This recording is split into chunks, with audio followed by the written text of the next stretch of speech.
अलैहिस्सलाम यतीम होने के बावजूद यतीम परवर थे और बेवाओं के काम आते थे, उनका सामान उठा के उनके घर तक पहुंचा आते थे, उनकी ज़रूरियात को पूरा करते थे। ये हुजूर अलैहिस्सलाम का अंदाज़े ज़िंदगी था और यतीम की कफालत करने वाले को अपना साथी करार दे दिया। बल्कि यहाँ तक इरशाद फरमा दिया कि जब तुम्हारे बच्चे और यतीम इकट्ठे खेल रहे हों तो अपने बेटे को आवाज देनी हो तो उसको भी बेटा कह के ना पुकारो, ताकि यतीम का दिल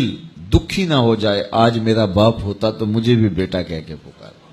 तो वो मुआशरा कितना नाहमवार मुआशरा होता है जिस मुआशरे के अंदर यतामा की तकरीम नहीं की जाती। अगर आप किसी की मदद भी करना चाह रहे हैं तो आप उसको तकरीम के साथ उसकी मदद करें कि उसकी इज्जत नफ्स मजरू ना हो। ये मैं पिछले दिन एक तस्वीर देख रहा था, कोई 10-15 किलो का आटे का तोड़ा होगा और 7-8 आदमी उसको हाथ लगाए हुए थे और एक खातून वसूल कर रही थी और किसी अखबार में वो तस्वीर छपी। मैं कहता हूं कि अगर अल्लाह ना करे तुम्हारी बेटी को यूं मजबूर होना पड़ जाए तो क्या तुम ये गवारा करते हो? तो जब तुम खुद गवारा नहीं करते तो किसी की बेटी को तशहीर की मुहिम क्यों बनाते हो? मेरे और आपके आका मौला ने इरशाद फरमाया, वो शख्स जिसने सदका किया और दाएं हाथ से किया, बाएं को भी खबर नहीं हुई, कयामत के दिन जब कोई साया नहीं होगा उस शख्स को अल्लाह अपने अर्श का ठंडा साया अता फरमा। तो जहां किसी की इज्जत नफ्स का मामला हो तो वहां इख्फा अफजल है। तो बात यतीम की, लाचार की, गरीब की, परेशान हाल की, आशुफ्ता सर की मदद की नहीं है बल्कि उसकी तकरीम की है। तो कुरान ने कहा, कल्ला बल्ला तुकरिमूनल यतीम, तुम्हारी पसमानदगी और जिल्लत और बेचैनी, रुसवाई और रहमत इलाहिया से महरूमी और अजाब इलाही के मुसल्लत होने का सबब यह है कि तुमने यतीम को तकरीम नहीं दी है, यतीम को इज्जत नहीं दी है, उसको विकार से नहीं रखा है। तो यतीम की कफालत का दर्स दिया तो सूरा माऊन के अंदर अल्लाह ताला ने फरमाया, फज़ालिकल्लज़ी यदउल यतीम वला यहुद्दु अला तामिल मिस्कीन, और मिस्कीन को खाना खिलाने की तहरीस नहीं दिलाता, किसी को आमादा नहीं करता, किसी को उभारता नहीं है।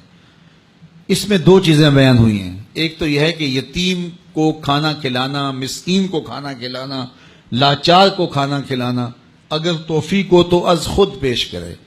लेकिन अगर यह तौफीक नहीं है तो बंदा इससे बरी जिम्मा हो जाए कि मुझे तो तौफीक नहीं है, मैं क्यों करूं, मैं तो इस्तात नहीं रखता और मैं मुंह फेर के चला जाऊं। नहीं, ये लफ्ज बता रहा है कि अगर तुम खुद इस्तात नहीं रखते, उसकी तड़प और उसका दर्द महसूस करो और किसी ऐसे शख्स तक उसकी आवाज पहुंचाओ जो ये काम कर सकता है। अल्लाह ताला ने मुजम्मत की है कि अगरचे इस्तात नहीं भी रखता लेकिन आंखें बंद करके गुजरा क्यों है, वो किसी मालदार के पास जाता और उसको कहता, मेरी गली में एक मिस्कीन सिसक रहा है,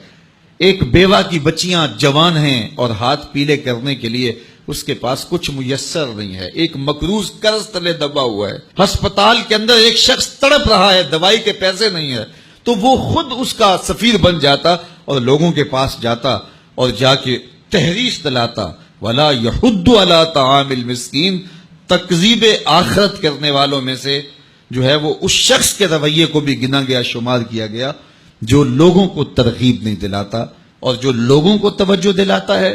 उसके बारे में फरमाया गया, अद्दालु अलल खैर कफाइले, जो किसी अच्छाई की तरफ रहनुमाई कर दे वो करने वाले की तरह होता है। जिस शख्स ने वो नेकी की उसकी तरगीब से जितना सवाब उसको मिला इतना ही सवाब मेरा रब उसको भी अता करता है।